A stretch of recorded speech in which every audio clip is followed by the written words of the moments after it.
Hello, Mount Joy Mennonite family. It's good to be with you. This is Pastor Joel, and during this Holy Week, we're looking to help you walk with Jesus through this Holy Week by considering a theme from John 1:29, which is, "Look, the Lamb of God who takes away the sin of the world." As we consider that theme, we're going to have a different devotional thought each day of the week that lines up with Jesus' journey through Holy Week. The first one is Jesus in the temple. Jesus in the temple, and we find this in Matthew 21:12 through 17. I'm just going to read you a couple of those verses.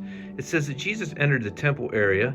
He drove out all who were buying and selling there. He overturned the tables of the money changers and the benches of those selling doves.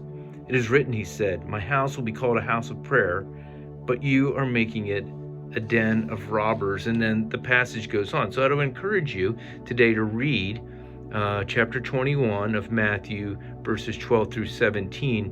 And as you do, consider this. Why was Jesus wielding a whip in the temple? What made him so upset that he came into the temple courts and would be doing this? Now, we get a little insight from William Barclay's commentary on Matthew about where Jesus was in the temple. He was probably in the court of the Gentiles, because the court of the Gentiles was where money was exchanged. Once a year, a kind of a temple tax would be levied, and people would come to pay it.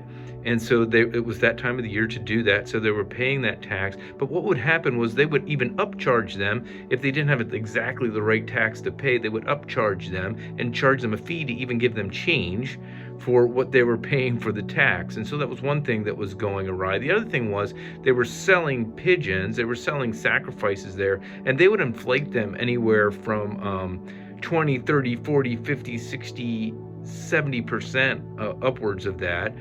And the people were kind of stuck. They were coming from all over the place. And so Jesus is upset because what is happening, in effect, is they're making the temple not a place of direct connection with God, but of convoluted connection. I mean, how do I get to God? What tax do I need to pay? What sacrifice do I need to buy? How much does it need to cost me? If I don't have the money to pay that, then how can I get into God's presence or have a sacrifice given on my behalf? And so Jesus is upset about that because he's come to make this direct connection with God. And Jesus says it this way. He uses this. He says, "You are making it a den of robbers. It is to be a house of prayer."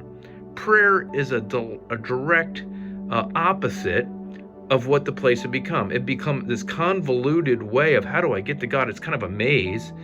And Jesus came to wreck the maze, to get rid of the maze, get rid of the convoluted way to try to get to God and establish a direct connection with God.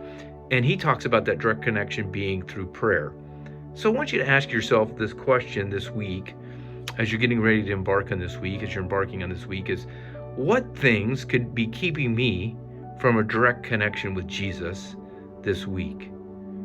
And then lift up a prayer to him, maybe something like this: "Jesus, I give you permission to come and break down any barrier that comes between you and I as a direct connection this week, as I behold the Lamb of God who takes away the sin of the world." God bless you on day one.